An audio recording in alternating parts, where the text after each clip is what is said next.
waxawaaye aniga maba ogeyn macawiisa iska wato waxawaaye dhaqanka meel kasta joogto waxaa la rabaa inaad dhaqankaaga iyo dharkaaga soo qaadato oo ku faanto waxawaaye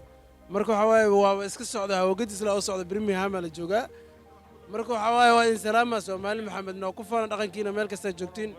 waxawaaye kor la isku qaadanaano Yurub ha noqoto Mareykan ha joogto Muqdisho joog Garowe joog Hargeysa Boosaaso mar walba Soomaaliya taa ku faana dhaqankaaga waa u jeedaa magaalada dadka qaar qamiisyo wato waxay ugu duwantaa mala gooni anigana macawiista dhaqan u leenahay ma fahanti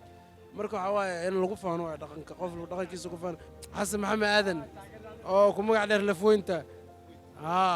from Kaaran waa idin salaamaan oo saxaabi reer Muqdisho wiil reer Muqdisho ay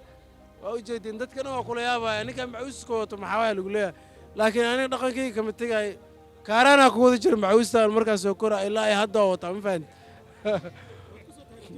وكسر ليبيا كسر مر إيطاليا وكسر تاريخ معوسة نفهم هذه مركو هذه سلامة أنا ضدك صوبته واللي وده فيرسيوها هذه سلامة أنا أصحابي